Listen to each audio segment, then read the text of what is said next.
faut aussi que les cloches se taisent. Qu'il est bon, qu'il est agréable pour des frères et des sœurs de demeurer ensemble. C'est comme l'huile la meilleure qui descend sur la tête, descend sur la barbe d'Aaron qui descend sur son vêtement. C'est comme la rosée de l'Hermon qui descend sur les montagnes de Sion. C'est là que l'Éternel donne la bénédiction, la vie pour l'éternité. Et c'est une bénédiction d'être réunis ce matin dans la diversité de nos âges, dans la diversité de nos parcours de vie et de foi.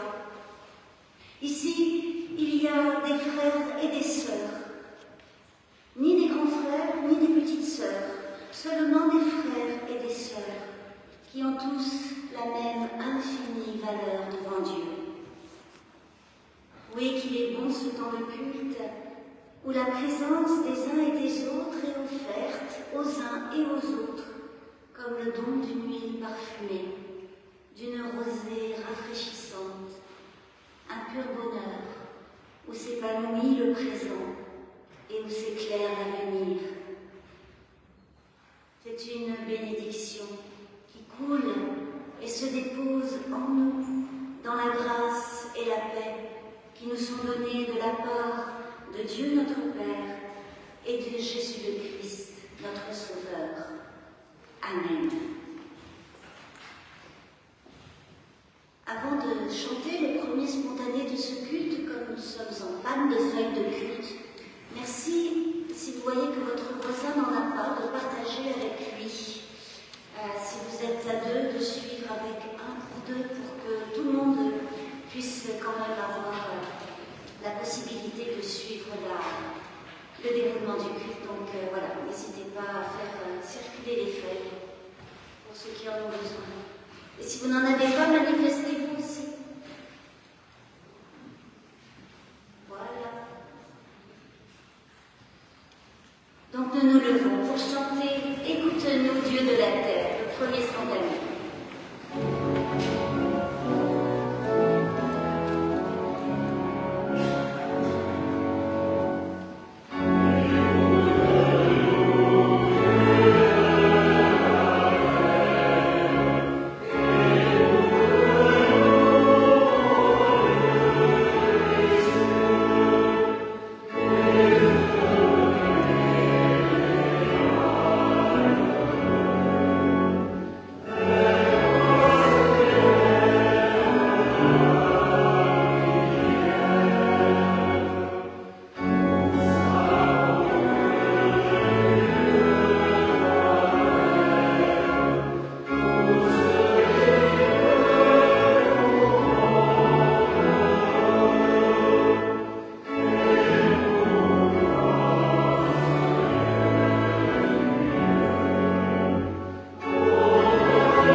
J'ai une autre histoire de frères à vous raconter.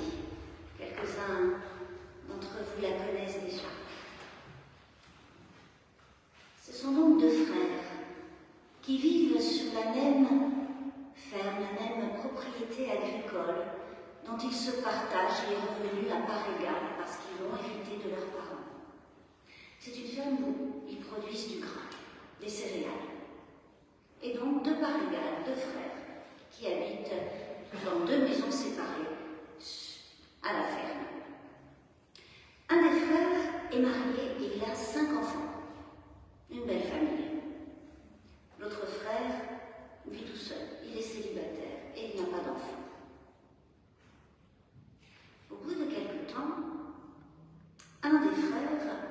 commence à avoir des insomnies. Il se réveille la nuit et il se dit « Ah, c'est quand même vraiment pas juste. Moi, j'ai une épouse, 5 enfants, mon frère est tout seul et nous avons exactement la même part de grain. Mais mon frère qui est tout seul, quand il sera vieux, il n'aura personne pour s'occuper de lui.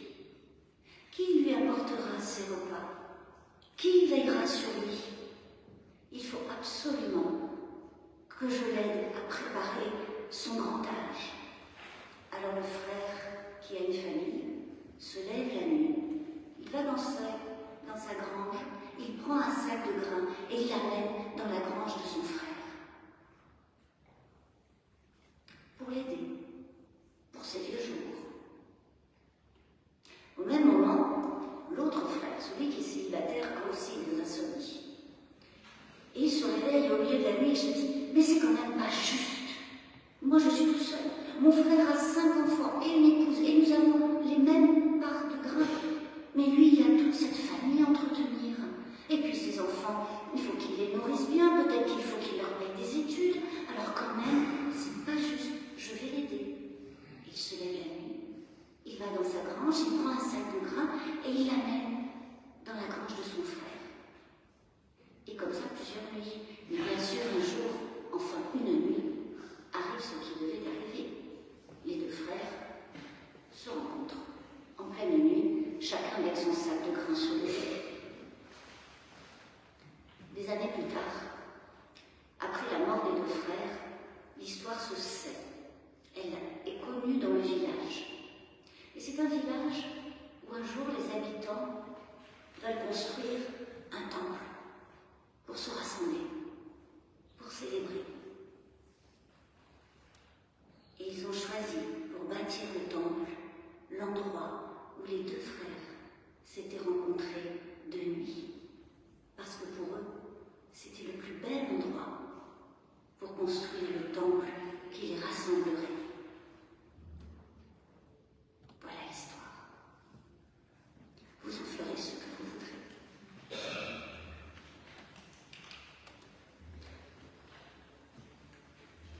Et je vous invite à vous lever pour entendre la louange et à vous y associer de tout cœur.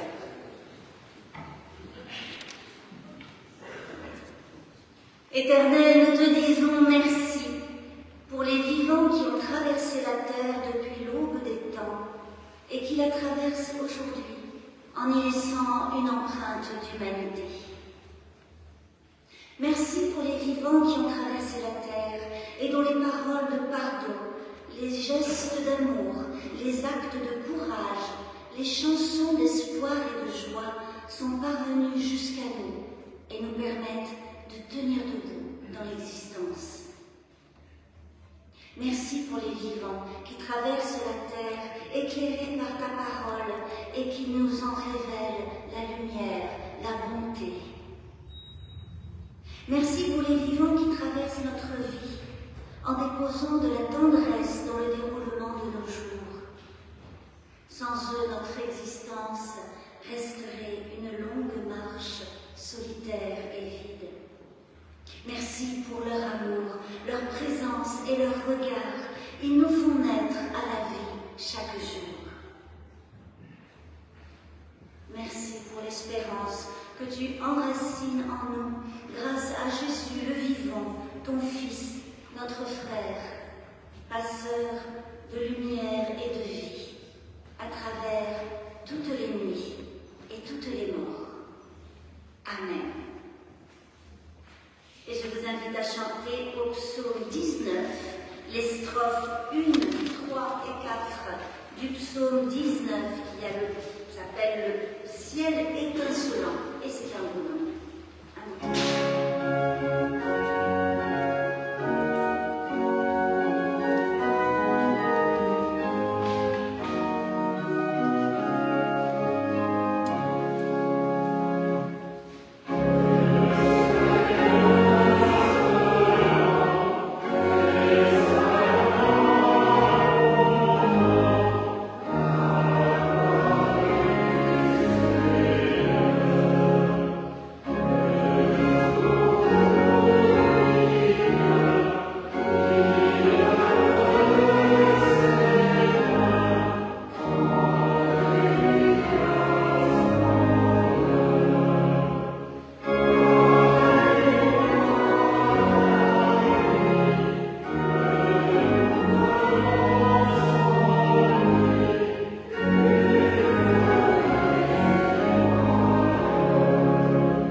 Ce ne sont pas les bien portants qui ont besoin de médecins, mais les malades.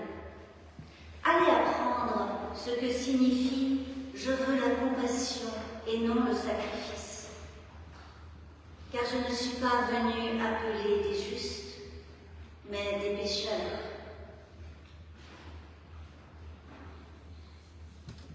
Moi, la clarté vient de lire.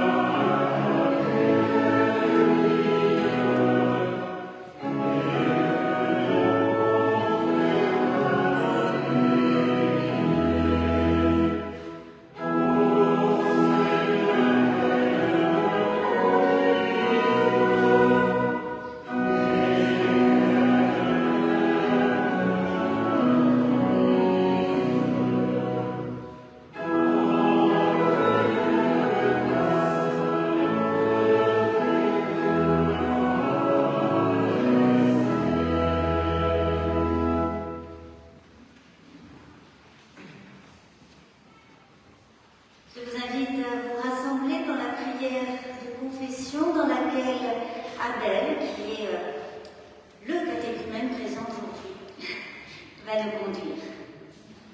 Nous prions.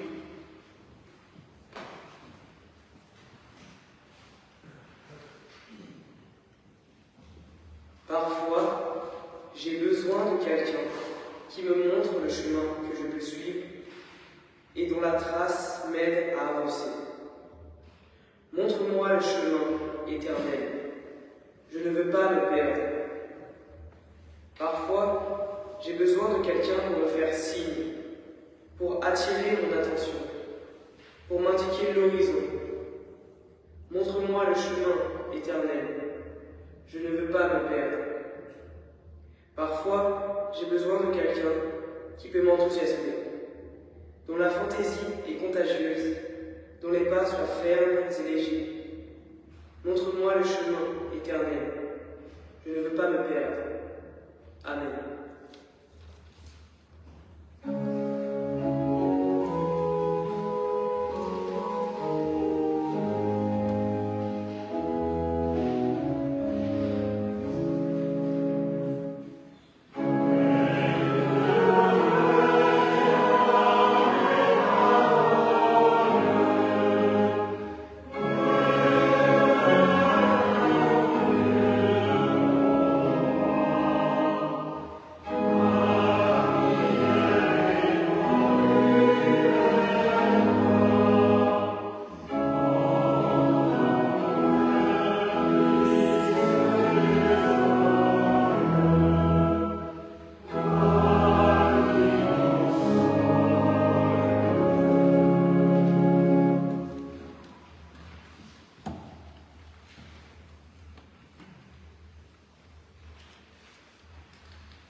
Je vous invite à vous lever pour entendre l'annonce du pardon.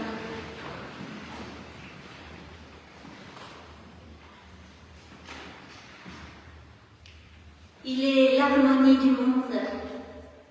Il est la lumière dans la nuit. Il est la porte qui s'ouvre pour nous.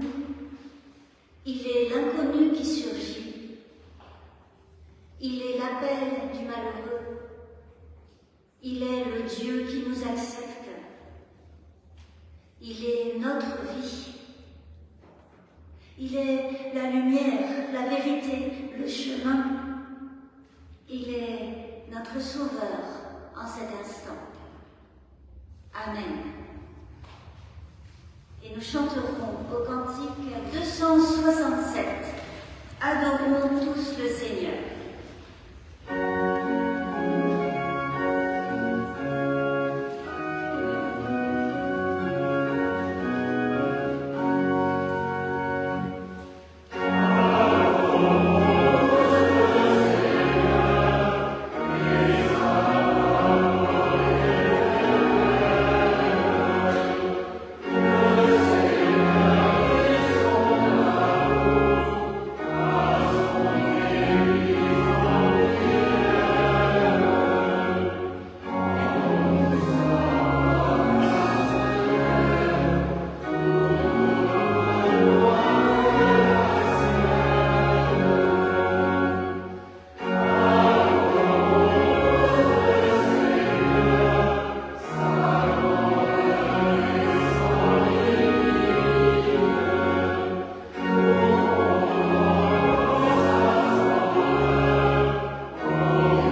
Notre Dieu, nous te prions avant de lire dans la Bible.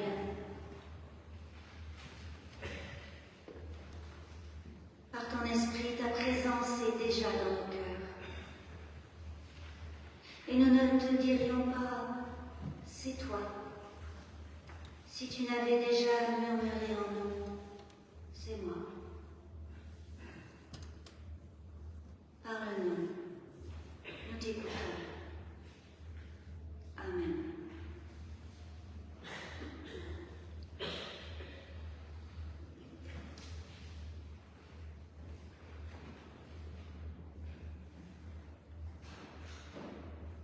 Nous mettons à l'écoute de la parole de vie à travers ce texte de l'Évangile selon Luc au chapitre 15, des versets 11 à 32.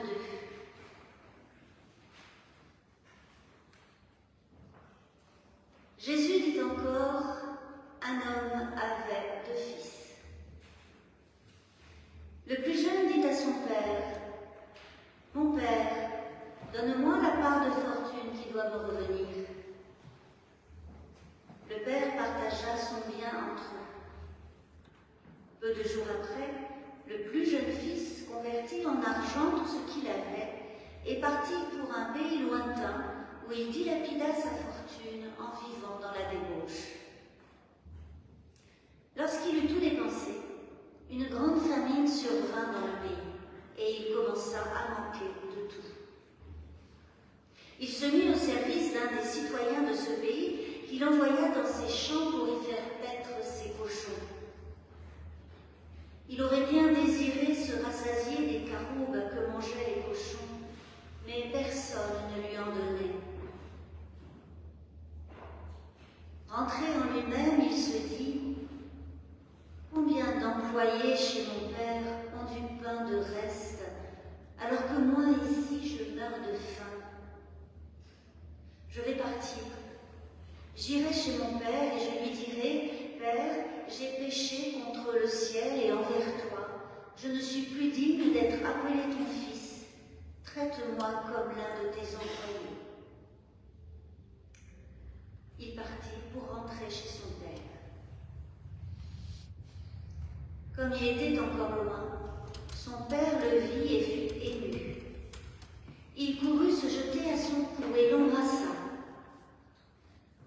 Le fils lui dit « Père, j'ai péché contre le ciel et envers toi, je ne suis plus digne d'être appelé ton fils. » Mais le père dit à ses esclaves « Apportez vite la plus belle robe et mettez-la lui. Mettez-lui une bague au doigt et des sandales aux pieds. Amenez le veau gras et abattez-le. Mangeons, faisons la fête, car mon fils que voici était mort et il a repris vie. Il était perdu et il a été retrouvé. » Et ils commencèrent à faire la fête. Or, le fils aîné était au champ. Lorsqu'il revint et s'approcha de la maison, il entendit de la musique et des danses. Il appela un des serviteurs pour lui demander ce qui se passait. Ce dernier lui dit « Ton frère est de retour, et parce qu'il a été rendu en bonne santé, ton père a abattu le veau gras. » Mais il se mit en colère. Il ne voulait pas entrer. Son père sortit le supplier. Alors il répondit à son père « Il y a tant d'années que je travaille pour toi comme un esclave. Jamais je n'ai désobéi à tes commandements et jamais tu ne m'as donné un chevreau pour que je fasse la fête avec mes amis. Mais quand ton fils que voici est arrivé, lui qui a dévoré ton bien avec des prostituées, pour lui tu as abattu le veau gras. » Le père lui dit « Toi, mon enfant, tu es toujours avec moi et tout ce qui est à moi est à toi. Mais il fallait bien faire la fête et se réjouir, car ton frère que voici était mort et il a repris vie. Il était perdu et il a été retrouvé. »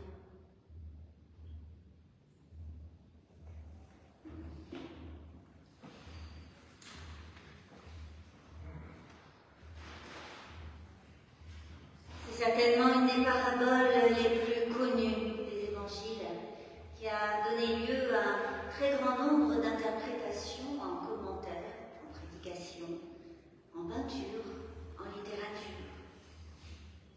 Ainsi, lorsque nous en avons parlé avec Abel et Jacob au caté, il y a quelques semaines, nous l'avons lu avec l'appui de plusieurs représentations picturales de diverses époques, de styles très très différents. Et la plus appréciée que nous avons suivie dans la lecture du texte était l'interprétation de Rembrandt. Vous l'avez peut-être déjà vu, ce grand tableau du retour du fils prodigue, qui rend si bien la misère du fils cadet, misère visible dans chaque détail de son vêtement troué, de ses sandales éculées, de sa tête rasée, de son visage estompé à moitié enfoui dans le giron de son père. Le fils aîné, là aussi, raide, sévère, dans une attitude absolument fermée, comme un juge impitoyable du frère et du père. Le père, lui, a l'expression si douce, le visage si lumineux.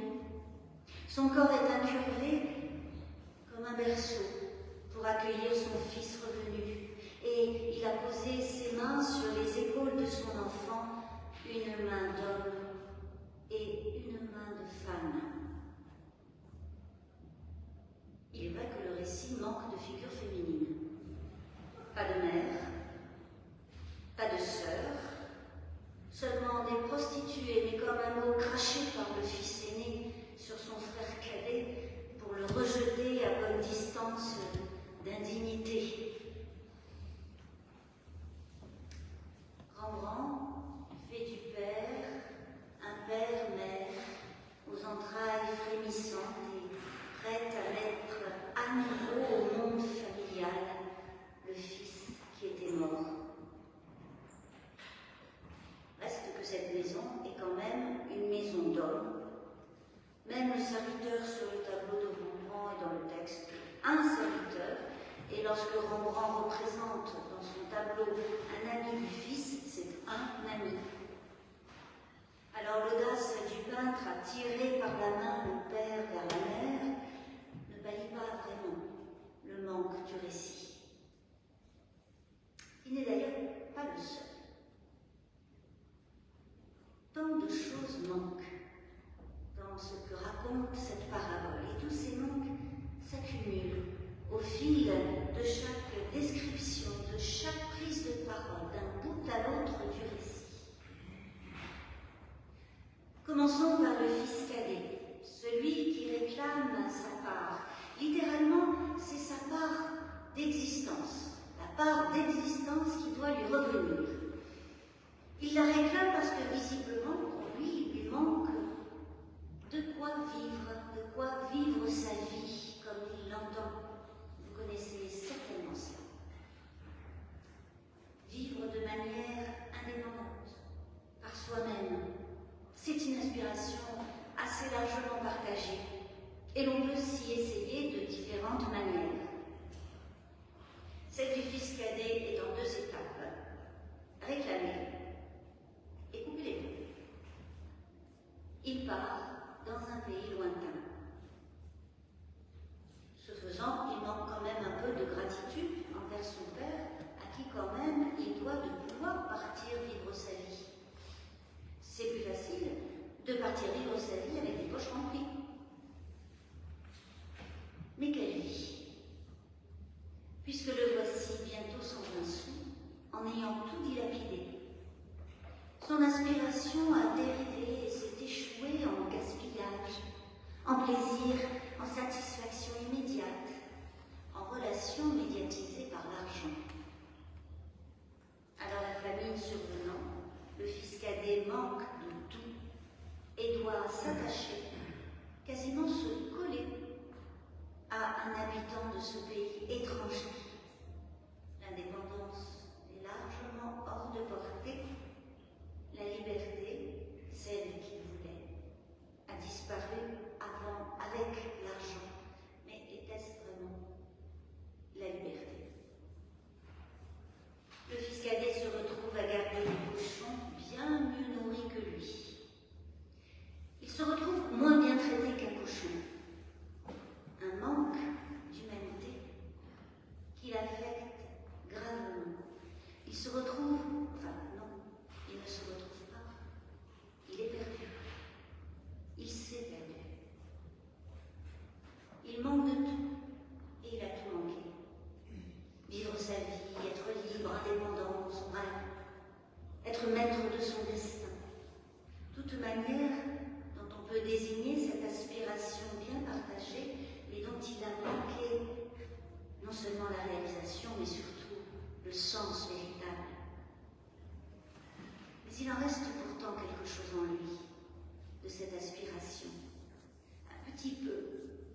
petit peu qui vibre, qui frémit.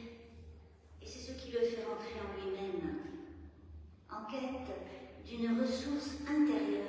Et là, il n'en manque pas. Il trouve l'idée. Il décide de retourner dans la maison de son père. S'il a manqué d'être un fils, il pourra toujours être un serviteur bien nourri. C'est un retour un peu intéressé quand même. Il s'agit de vivre, non plus de manière indépendante, mais de manière assurée, en ayant assez à manger. Il y a autre chose. Je lui dirai, Père, j'ai péché contre le ciel et envers toi. Mais quel est ce péché? Souvenons-nous que le verbe pécher signifie littéralement manquer la cible. Et nous voyons bien ce que le cadet a manqué. Il a manqué sa vie. Il s'est manqué lui-même.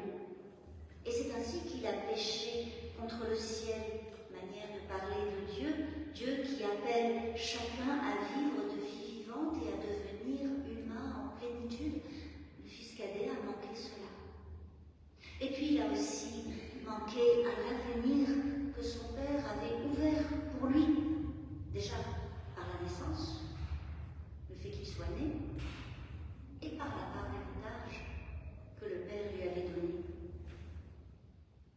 Cependant, ce péché-là, ce ratage de cible, fait-il un coupable qui devrait expier ou fait-il un homme malheureux?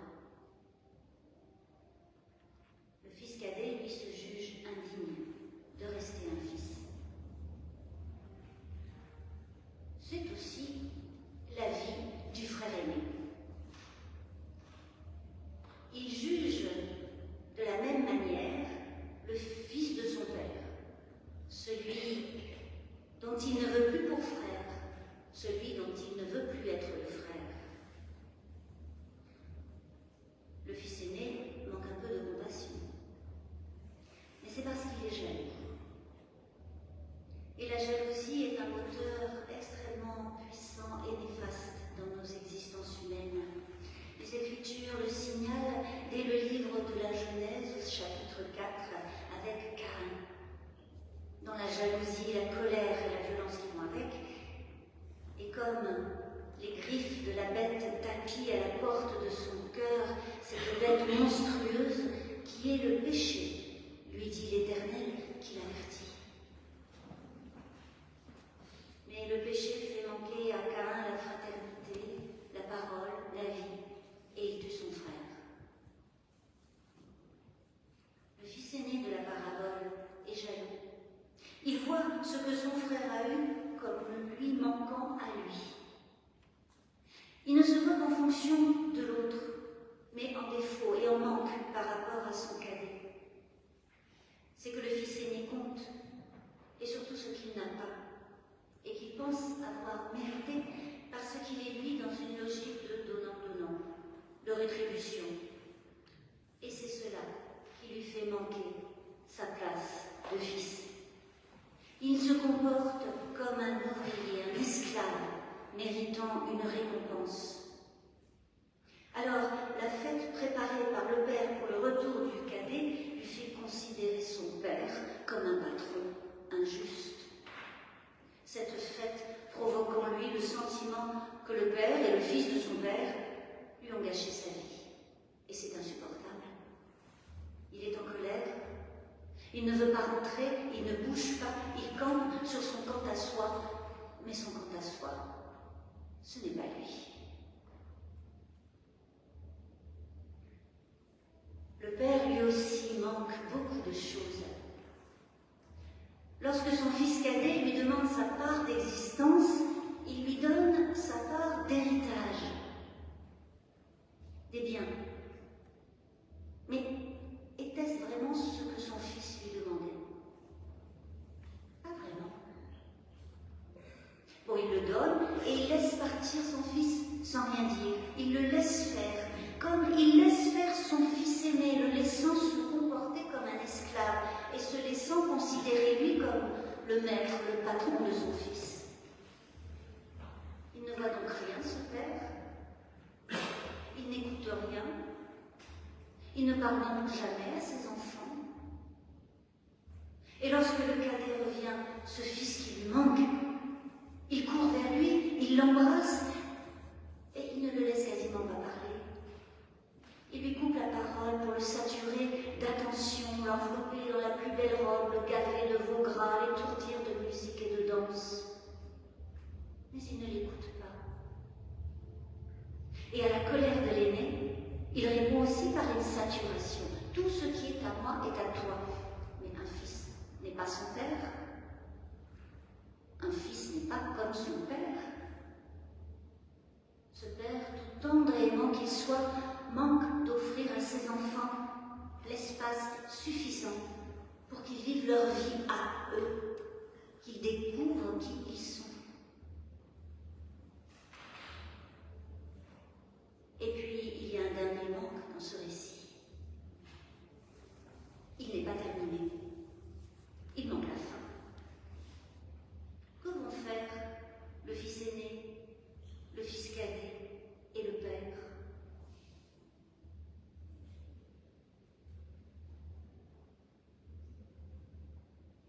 Dans les différentes éditions des Bibles, cette parabole porte différents titres.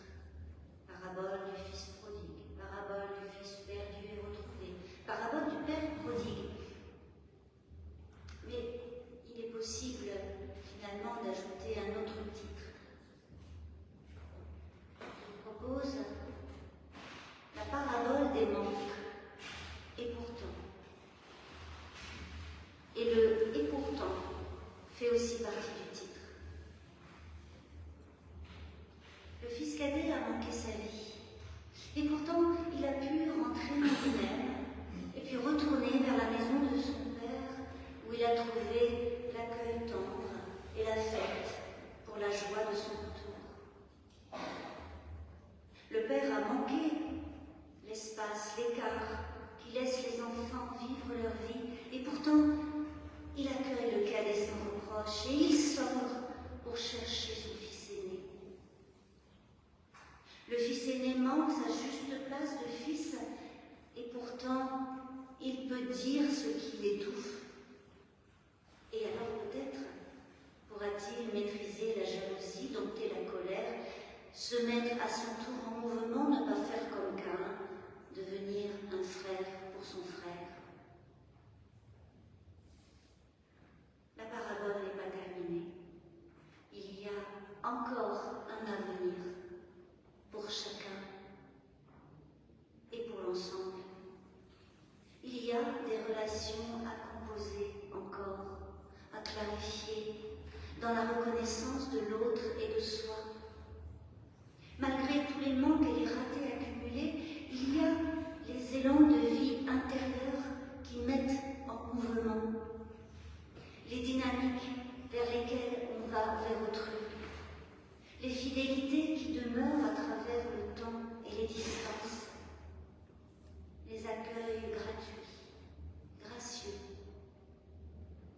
les joies, la joie des fêtes célébrées parce qu'on est ensemble et qu'on se retrouve. Et dans tout cela, élan de vie, dynamique, fidélité, accueil, joie, Dieu est là, malgré tout ce qui manque, tout ce qui rate. Dieu est là, heureusement. Nos relations sont emmêlées avec nos aveuglements, nos déformations, nos rêves. Et pourtant, nos bonnes raisons et nos justifications sont enchevêtrées avec nos fragilités, nos manques, nos idéaux. Et pourtant Dieu n'attend pas que la bonté soit pure, que les quêtes soient purifiées, que l'aspiration à la vie soit débarrassée de toute scorie. Il n'attend pas, heureusement. Dieu n'attend pas que le chemin soit complètement déblayé, balayé vers le cœur et l'âme de chacun. Il n'attend pas que la place soit nette dans l'intériorité de notre être pour inspirer, pour insuffler, pour insister. Heureusement, l'histoire n'est pas close. Il y a encore de quoi devenir.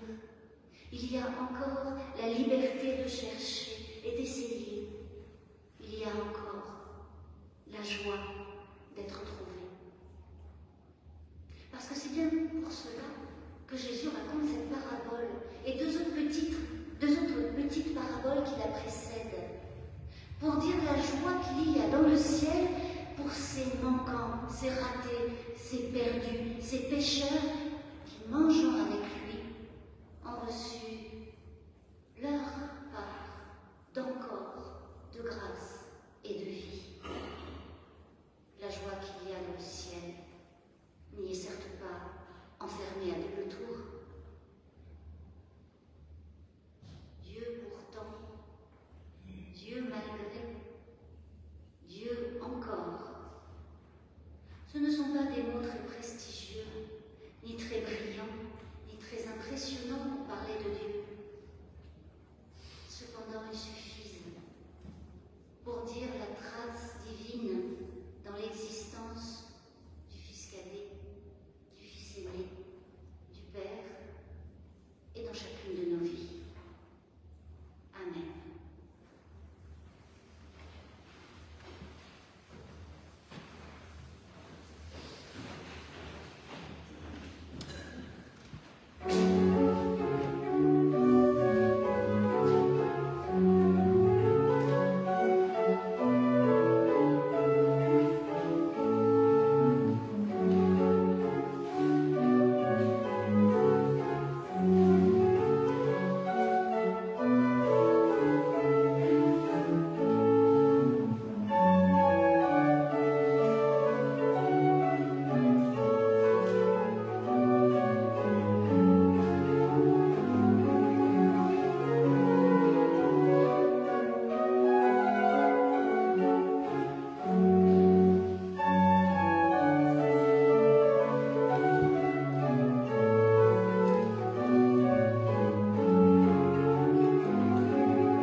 Je vous invite à vous lever pour entendre la confession de foi qu'Abel va dire et je vous invite à vous y associer de tout votre cœur.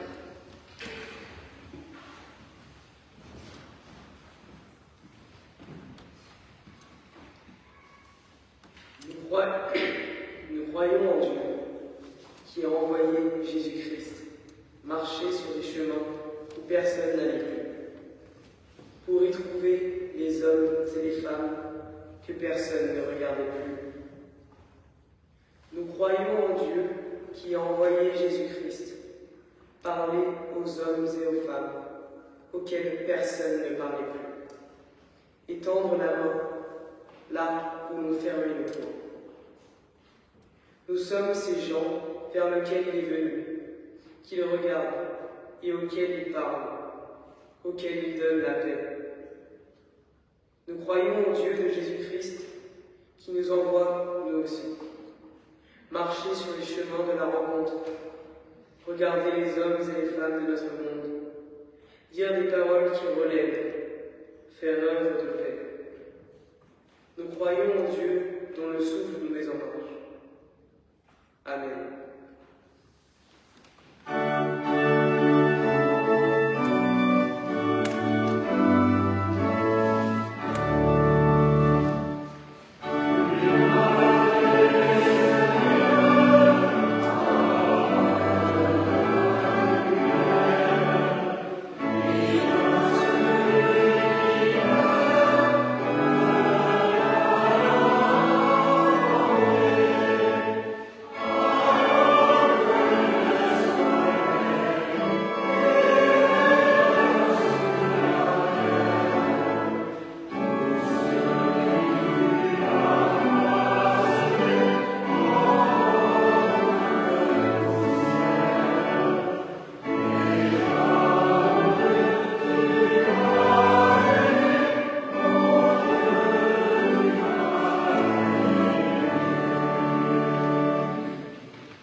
Il y a plusieurs annonces à faire aujourd'hui, comme tous les dimanches en fait. La collecte alimentaire pour l'épicerie solidaire de la Croix-Rouge est ouverte avant et après le culte. Et vous pouvez toujours consulter la liste des produits dont l'épicerie a particulièrement besoin en ce moment. Elle est affichée dans l'entrée du temps. Vous pouvez aussi apporter d'autres produits, des alimentaires non périssables, hygiène ou entretien.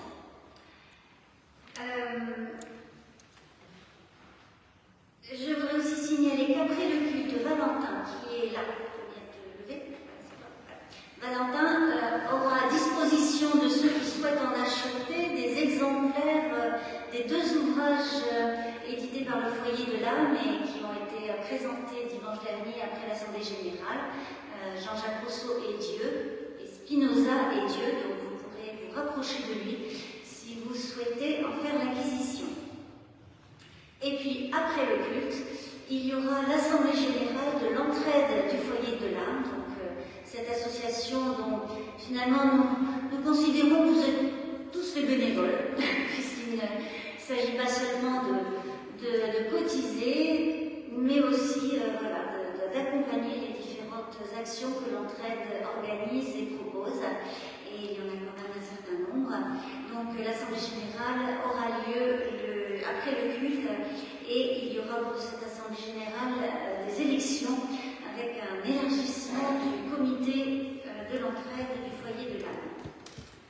Et comme c'est indiqué là sur ma page, je n'oublie pas de vous annoncer que dimanche prochain c'est le changement d'heure. Donc n'oubliez pas parce que dimanche prochain c'est le culte de Pâques. Un culte avec partage de la scène, bien sûr, et puis nous aurons aussi la joie d'entourer Karl Sigval qui fera sa confirmation. Il n'y a pas que les jeunes qui font sa confirmation, il y a aussi des adultes, parce que pour eux le moment est venu. C'est le cas pour Karl. Mais avant, dans la semaine, il y aura une réunion du bureau du nouveau conseil presbytéral, mardi à 17h30. Jeudi 28 à 12h30, ce sera la pause spirituelle, comme tous les jeudis.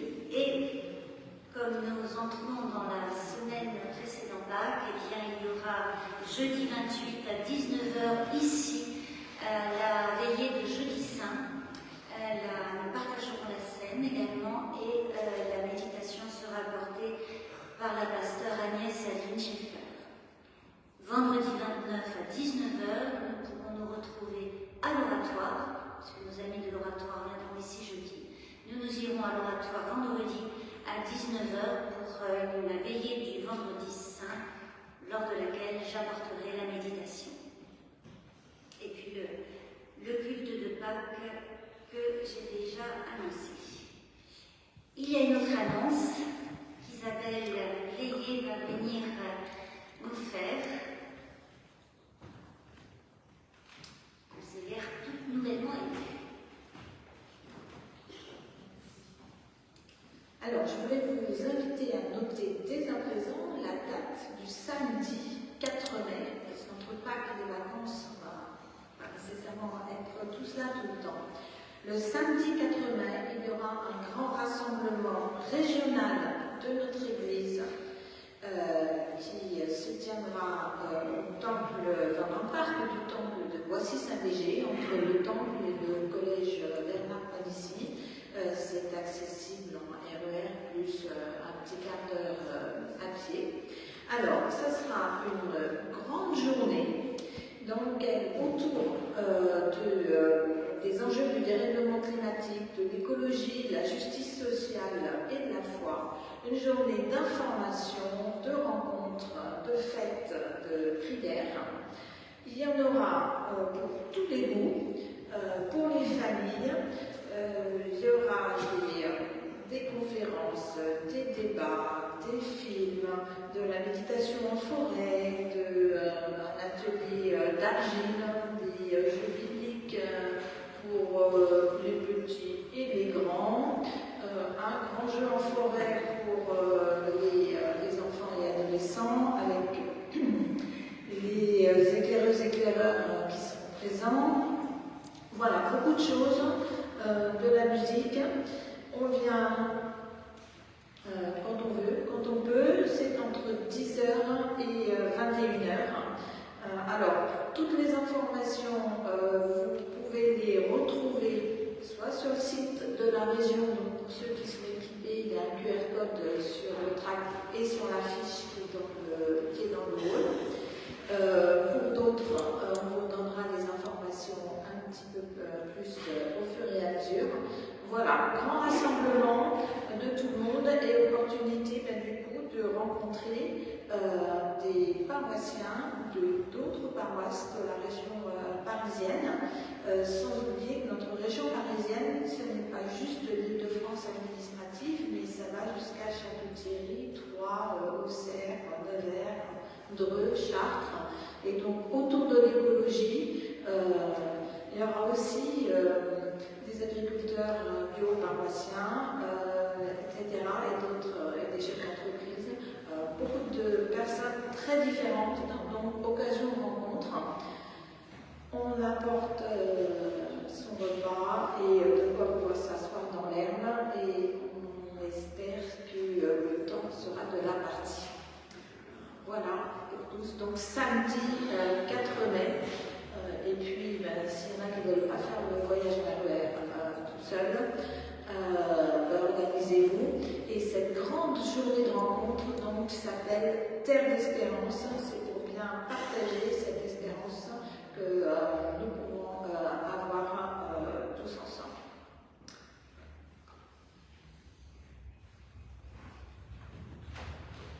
Est-ce qu'il y a d'autres annonces? Alors, s'il n'y en a pas, eh bien, nous nous rassemblons à la fois dans l'offrande pour signifier notre solidarité libre et joyeuse avec le foyer de l'âme qui pourra ainsi remplir ses missions. Et nous nous rassemblons aussi dans le chant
Nous nous rassemblons dans la prière d'intercession.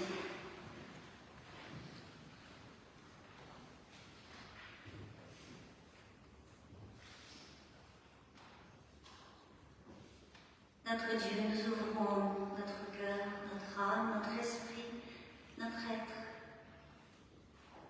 à ton passage, en nous et entre nous.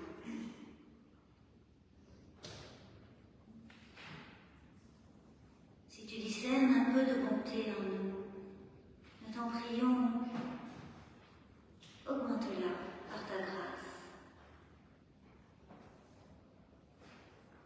Lorsque notre désir d'être vivant s'affaiblit, ravive-le par ton souffle.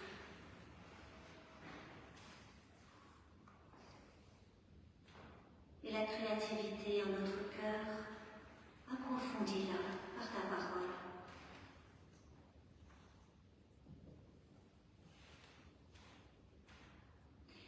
Partout où surgit un espoir de réconciliation, que ta puissance nous unisse,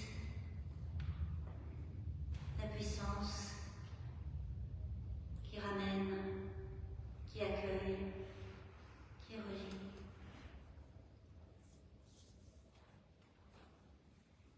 Suscite en nous un esprit sincère, la passion de la justice et le courage de nous engager pour elle. Oui, notre Dieu, nous t'en prions, insuffle en nous la vie de ton esprit. Nous aspirons à la justice, nous aspirons à la paix, à la fin des oppressions. Nous voudrions que des chants de soulagement et d'amour se lèvent de l'humanité.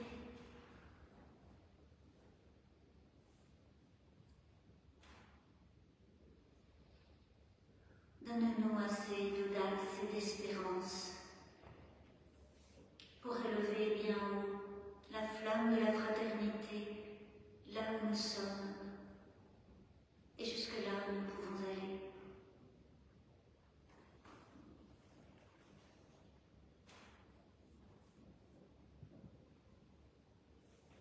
Que ta parole nous libère afin que nous puissions marcher ensemble au milieu des déchirures de ce monde, que nous y proclamions, que nous y vivions la bonne nouvelle de la réconciliation, de la guérison, de ta justice.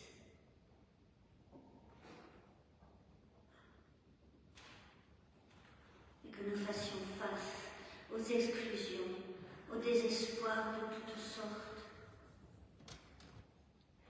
dans la promesse de la plénitude de la vie. Et nous traverserons le désarroi causé par les mépris et par les crises, en discernant les signes de l'accomplissement de ton amour.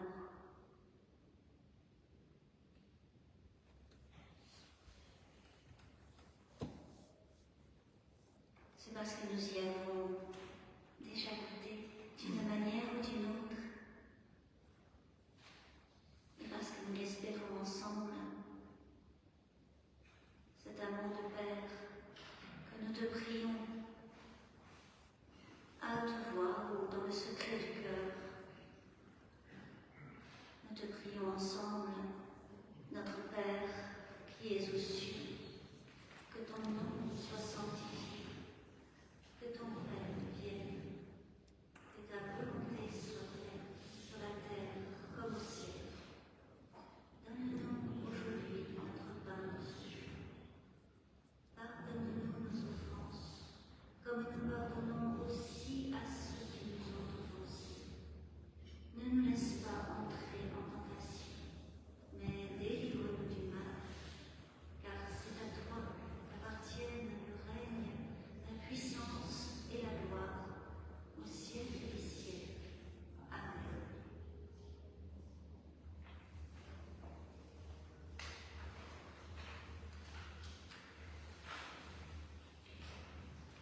Veuillez vous lever pour entendre l'exhortation et puis nous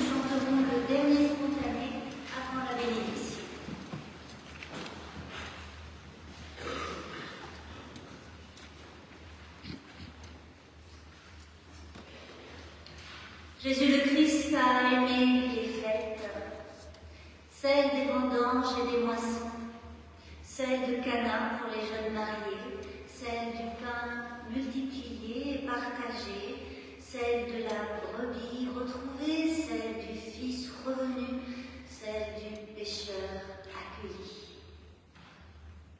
Et par lui, nous voici appelés, rassemblés et envoyés pour que la volonté de Dieu soit faite, une fête sur la terre comme au ciel. Enfants et parents jeunes et adultes, nous sommes tous faits pour la fête de la grâce et de l'amour de Dieu. Alors que son esprit lui-même nous fasse vivre ce que nous sommes envoyés annoncer. Amen.